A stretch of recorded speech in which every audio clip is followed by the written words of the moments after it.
Hello, I'm pleased to offer this presentation on research findings on social inclusion of adults with intellectual disabilities. Let's first consider the question, why is social inclusion important to research and practice? The literature that we reviewed tells us that adults with intellectual disabilities have small social networks, often centred on family members, others with disability, and paid staff. Social networks decline as people get older. While public attitudes have improved in most developed countries, people still experience stigma as a barrier, being actively excluded or shunned, or maybe included perhaps in a mainstream club, but receiving special treatment. People transitioning from institutional residential care or segregated day services, that's still a work in progress. Making connections locally is a relatively new experience for some. Some people move from their familiar neighbourhoods following the loss of a parent. For the general population, there's a body of research on social inclusion as linked to well-being. Put simply, having social connections with acquaintances and friendships, that's good for our health and for our happiness. For adults with intellectual disabilities, all quality of life measures include having social connections as a key indicator. These are the UN Convention articles that relate to social inclusion in its broadest sense. Article 19 refers to living independently and being included. This presentation intends to identify effective supports. I will look at policy and practice implications for service providers, and I'll summarise the findings of our recent Irish research. Our research involved 3 interlinked studies. First, a review of 94 peer-reviewed studies on this topic internationally since the year 2000. Second was a national survey of the service providers' supports for local engagement. And the third was a qualitative study on the role of adult siblings in supporting local engagement. This last study involved 8 sibling pairs, 8 adults with intellectual disabilities living in a range of neighbourhood types, and a brother or sister that they nominated to join them. First, it's important to say that there's confusion in the literature on terminology on this topic. We found 13 phrases or terms in use, often not defined. I'm giving you the most commonly used ones here. As researchers, we need to clarify this, and the first key message of this presentation is that clear definitions matter. They matter for national policy formation. They matter for setting organisational strategic objectives on social inclusion and for staff understanding what's expected of them. A clear definition also matters for individuals who were educating about their local area. The term community, we found, is often misused. This is the definition of community from social geography literature. Community is a group of people who share a common culture, values, or interests. An example of a community outside of the disability field altogether might be a Muslim community living in Galway City. There's a sense there of the shared values that connect that group. In fact, with online engagement, community could be said to be more about people identifying with each other, having shared interests, and sharing those in groups, rather than necessarily living in the same area. Except for people living in institutions, we all live in neighbourhoods, but we may engage with multiple communities or groups. In disability circles, it's often called the community. Some researchers say this is a hangover from institutional times, the alternative location to segregated buildings and campus settings. That was known by the kind of catch-all phrase of the community. Community was this set of unspecified locations outside the walls or the campus of the service provider.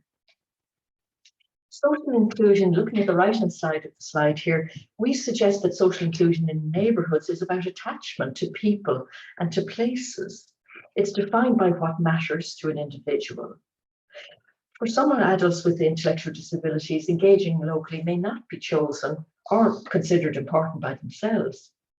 In our study, 3 out of 8 people had 2 neighbourhoods, living one midweek and another at weekends, and also for holiday periods. One of the outcomes of our research is a clear definition focused on adults with intellectual disabilities. This definition, which I hope will be helpful to research, policy formation and practice, will be available to you afterwards. Now, there's too many words on the screen here, so let's look at possible aspects of social inclusion at the level of neighbourhood from this definition. Take a moment to read the aspects of social inclusion at the level of neighbourhood and locality. On the left here, you can see that it may mean being known to see or being known by name, knowing what's on locally. On the right-hand side here, you see neighbourhood connections. One of the people I interviewed had an informal social role. He naturally supported his elderly neighbour by running errands for her, to the local shop when she wasn't feeling well. Later on, I'm going to talk more about social roles, and I'll also be talking about local advocacy. One of the important aspects in this definition is a sense of connection to place. What are my favourite places that I like to go back to locally?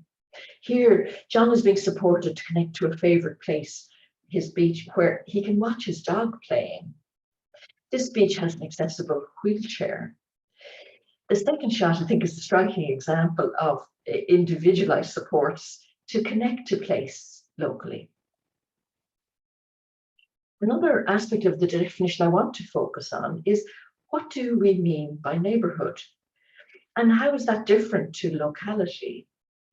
Well, for the adults with intellectual disabilities that we met, we could see a trend.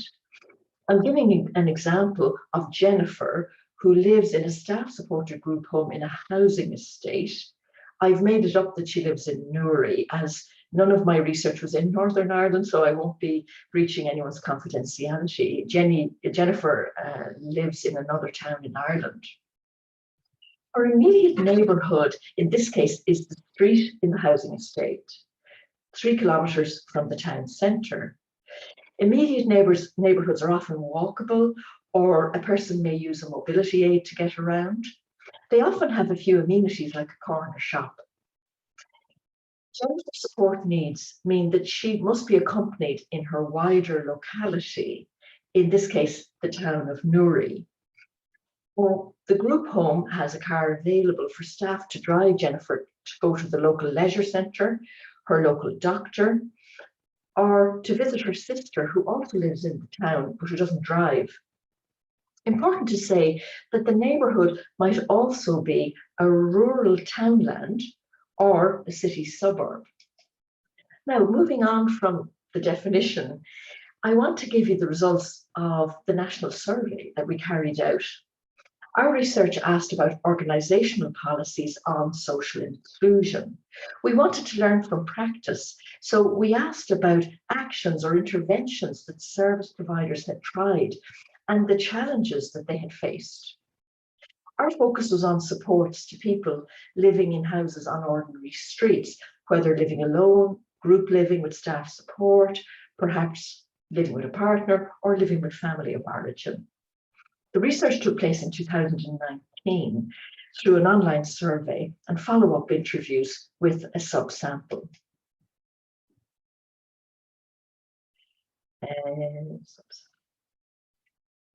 Here are the summary details of the organisations that completed a single survey each. All Republic of Ireland service providers for adults with intellectual disabilities were invited. We had a healthy response rate at 64%, and 25 of the 26 counties were represented. The range of service provider types is visible there, from voluntary bodies to private providers and HSE directly managed services. There was strong variation in geographic areas and indeed the size of organisations, as you can see from the bottom of the slide there. Each CEO or HSE disability manager was invited to complete the survey. They had the option of nominating a service leader to complete the single survey for the organisation instead. Almost 2/3 were in management roles, including CEOs, 5 were in clinical leadership roles, and 6 survey respondents were staff with job titles that indicated cross-organisational responsibility for opening up social inclusion opportunities, perhaps in a region.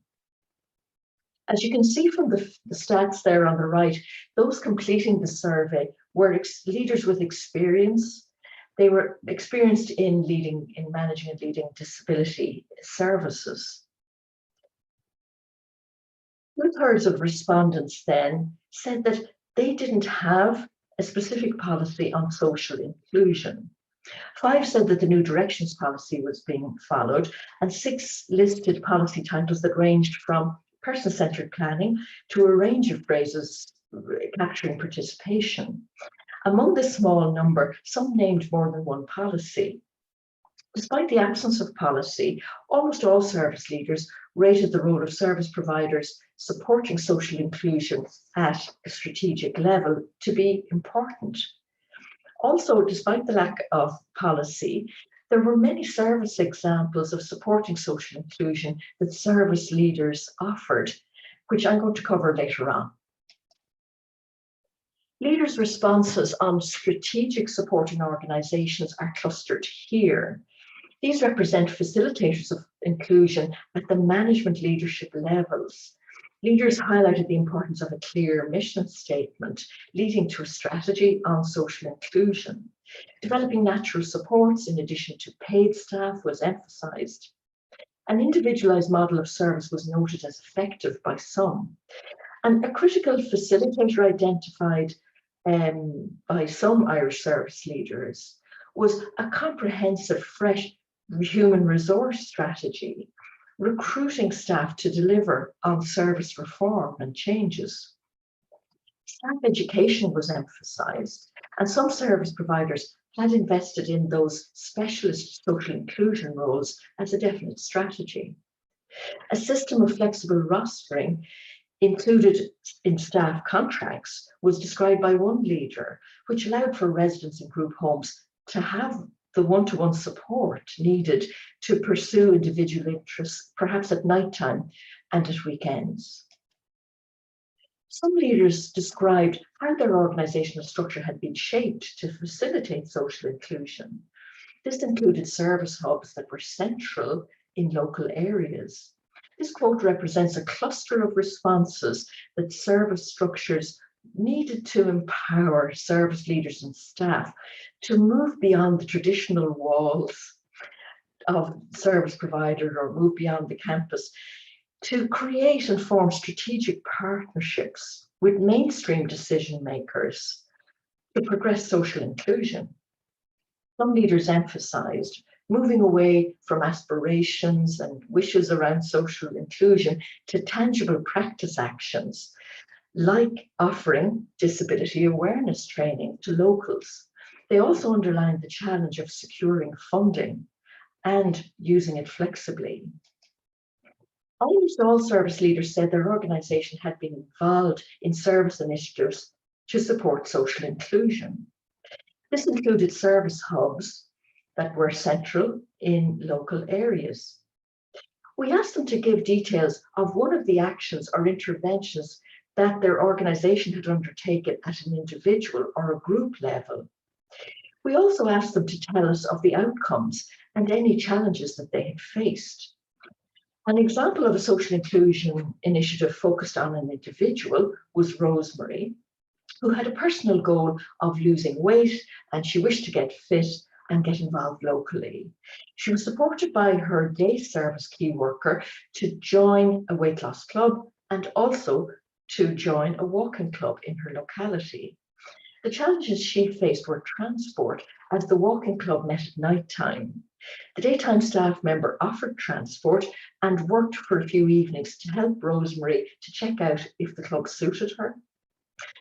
Rosemary liked the club, and the staff member worked with the club leader to identify a regular member of the club who now offers Rosemary a lift, allowing the staff member to fade out.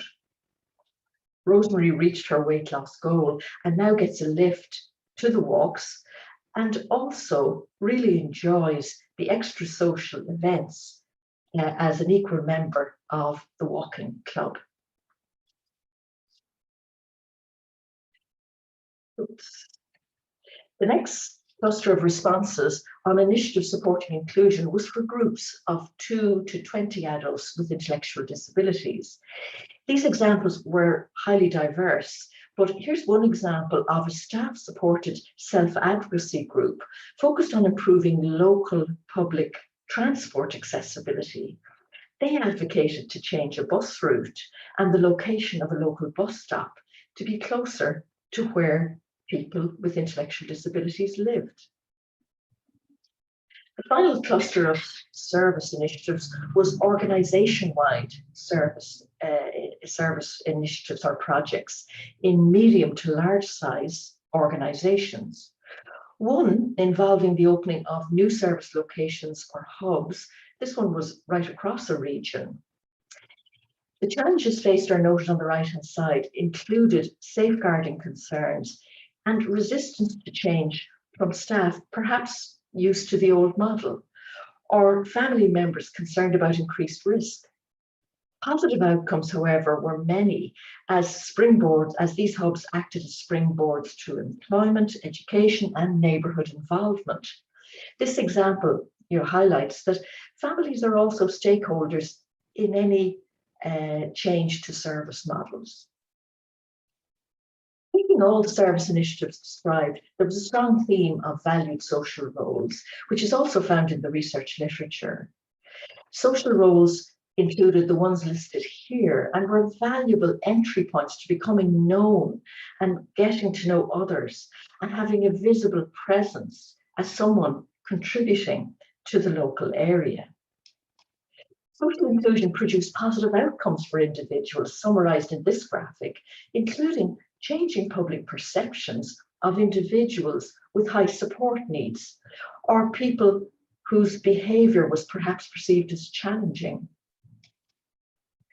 Service leaders pointed out to us that there were also positive outcomes for localities, for example, individuals with disability as fundraisers, and accessible improvements that benefited everybody. An important finding of our research was that some social roles promote connections with people and places locally, perhaps better than others. Social roles that are visible and have a contribution and that are non-tokenistic lead to connections with people and places locally. An example here is Eleanor and Sally, who live in a group home in an urban area. They joined their local residents association. This is an internet photo, it's not where they live. They got involved in local cleanup activities for their housing estate. They also planted and maintained flower beds that were visible in their neighbourhood. They enjoyed the compliments that they received from appreciative neighbours. This is a good example of a visible, valued contribution that leads to connections, becoming known by name, and leading on to being invited to local social gatherings. Now, moving on to the challenges, or the barriers, indeed, to supporting social inclusion. The first cluster of responses here centred on negative public attitudes. Service leaders told us that while general acceptance had improved, the barrier of public attitude still existed. Staff found it challenging to find local people who would become natural supports for individuals with intellectual disabilities and supporting them to engage. There was one example, regrettably, of neighbours objecting to adults with intellectual disabilities moving into their area, but the service leader assured us that this was overcome with positive information meetings. One service leader pointed to the challenges experienced by employees with disability. While the person may have a job that they're very happy with, they may not be included in the social life associated with having a job. And this is an international trend noted in the literature regarding employment. There were a cluster of challenges related to individual characteristics listed on the right here, including fear of new experiences, individuals who had poor mental or physical health, and the behaviours of concern mentioned earlier. Here you have a sample quote from a service leader setting up a new residential service about problems of neighbours' acceptance related to noise. Specific individuals' challenges for adults with both intellectual disability and autism were flagged, underlining the point made earlier that respecting people's personal preferences for not engaging locally is important for some people served. Moving on to other challenges, there's the challenge of not enough staff, or staff needing to acquire skills and knowledge as local connectors. Roster inflexibility was mentioned as a problem for some, and positive management of risk and ensuring personal safety was also mentioned. This quote from a service leader shows that some of the knowledge and skills needed by staff are really quite sophisticated when sometimes staff are working in that role of the community connector. So I'll read out this quote. It's that relationship that staff build with the people they're supporting and the people they're interacting with, knowing when to step back and let things happen.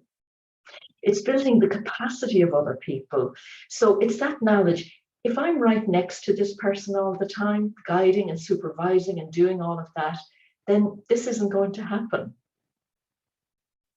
Such a strong quote on the staff skills.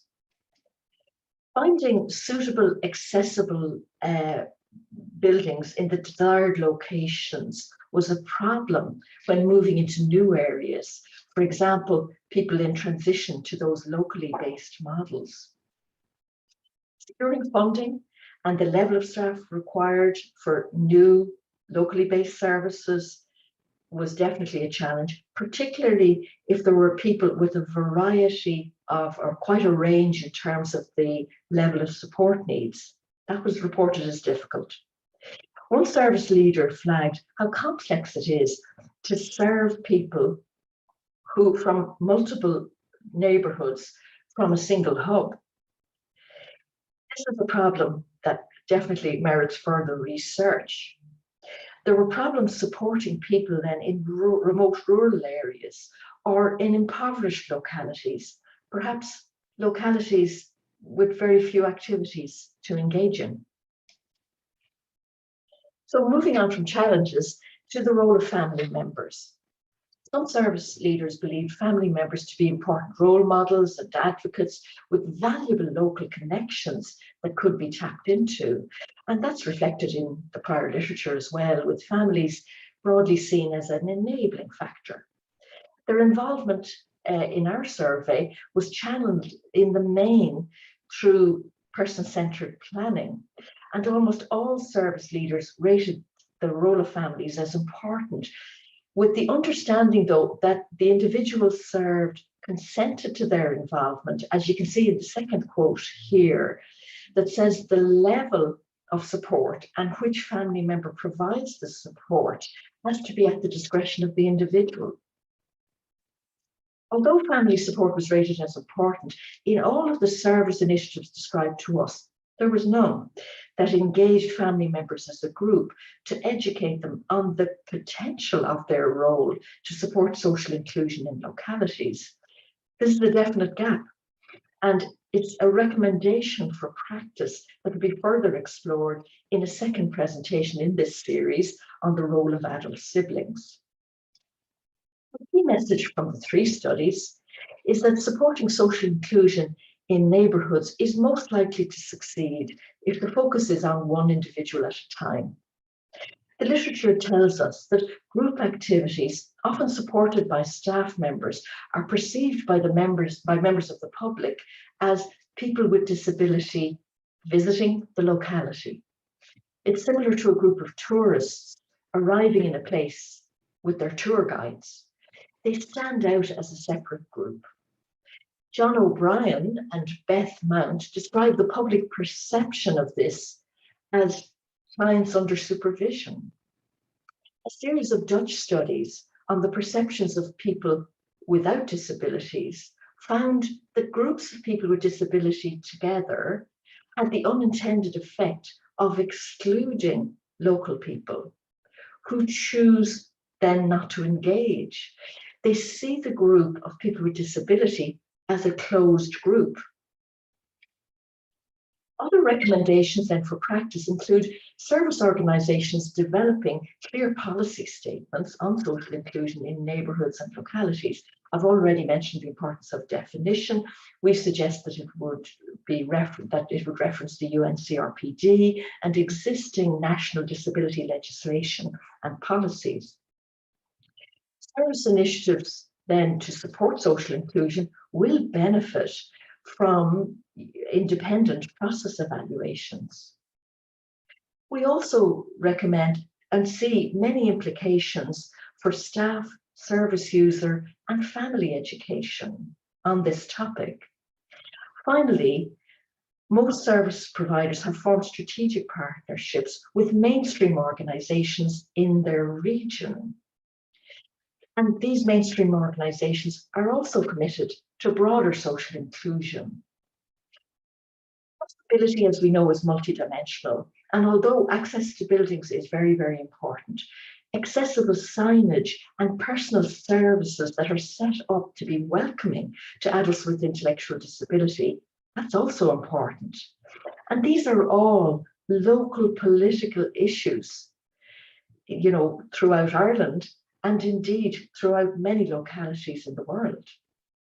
Supporting self-advocacy groups to have their voices heard or their presence felt in their local areas and remove those barriers to inclusion, that's certainly a starting point in these strategic partnerships.